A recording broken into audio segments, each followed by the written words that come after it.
চিকু বান্টি আমাদের সবার প্রিয় একটি কার্টুন। বর্তমানে চিকু বান্টি কার্টুনটি পছন্দ করে না এমন কার্টুন প্রেমী হয়তো খুঁজেই পাওয়া যাবে না।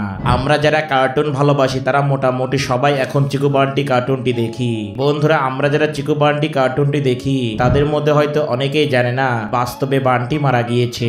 বাস্তবে বান্টির সাথে এমন একটি ঘটনা ঘটেছিল যা শুনলে আপনারা সবাই অনেক ইমোশনাল হয়ে যাবেন। তো বাস্তব জীবনে বান্টি কিভাবে মারা গেল তা আজকের ভিডিওর মাধ্যমে আপনারা জানতে পারবেন। তাই ভিডিওটি অনেক ইন্টারেস্টিং হতে চলেছে, না টেনে একদম শেষ পর্যন্ত দেখুন। আর আপনারা যদি এই চ্যানেলে নতুন হয়ে থাকেন তাহলে অবশ্যই চ্যানেলটিকে সাবস্ক্রাইব করবেন। তো আমরা যারা চিকু বান্টি কার্টুনটি দেখি তারা হয়তো অনেকেই জেনে থাকবো চিকু বান্টি স্কুলে পড়াশোনা করে। তো স্কুলে পড়াকালীন এক গ্রীষ্মের ছুটিতে চিকু বান্টির স্কুল থেকে পিকনিকে যাওয়ার সিদ্ধান্ত নেওয়া হয়। তো চিকু বান্টি পিকনিকে যাওয়ার কথা শুনে অনেক খুশি হয়ে যায় এবং বাবা মায়ের থেকে অনুমতি নিয়ে তারাও পিকনিকে যাওয়ার জন্য প্রস্তুতি গ্রহণ করে। তো একদিন চিকু বান্টির স্কুল থেকে পিকনিকে যাওয়া হয় এবং চিকু বান্টি সেই পিকনিকে গিয়ে অনেক মজা করে।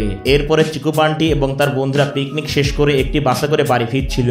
তো তারা যেই বাসে করে বাড়ি ফিরছিল সেই বাসটি হঠাৎ একটি জঙ্গলের পাশে নষ্ট হয়ে যায় এবং বাসটি নষ্ট হতে দেখে চিকু বান্টি বাস থেকে নেমে পড়ে এবং তারা জঙ্গলের ধারে পায়চারি করতে লাগে।